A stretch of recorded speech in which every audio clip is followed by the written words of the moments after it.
कोकणातल्या अनेक भागामध्ये अवकाळी पाऊस झालाय। रत्नागिरीच्या संगमेश्वरमध्ये आज तुफान पाऊस झालाय। संपूर्ण परिसरात वादळासारखं वातावरण झालेलं। बाजारपेठ परिसरातले रस्ते पूर्णपणे जलमय झाले। वारा आणि ढगांच्या गडगडाटासह झालेल्या पावसाने लोकांची मात्र तारांबळ उडाली। तर 3 दिवसापासून होत असलेल्या पावसामुळे आंबा पीक देखील धोक्यात आलंय। दुसरीकडे रायगडच्या दक्षिण भागात पाऊस झालाय। माणगाव, श्रीवर्धन, रोह्यासह इतर भागातही वादळी वाऱ्यासह जोरदार पावसाने हजेरी लावली।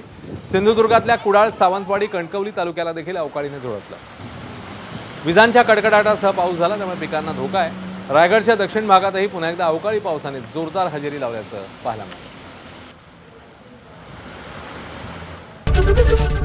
एबीपी माझा, उघडा डोळे बघा नीट।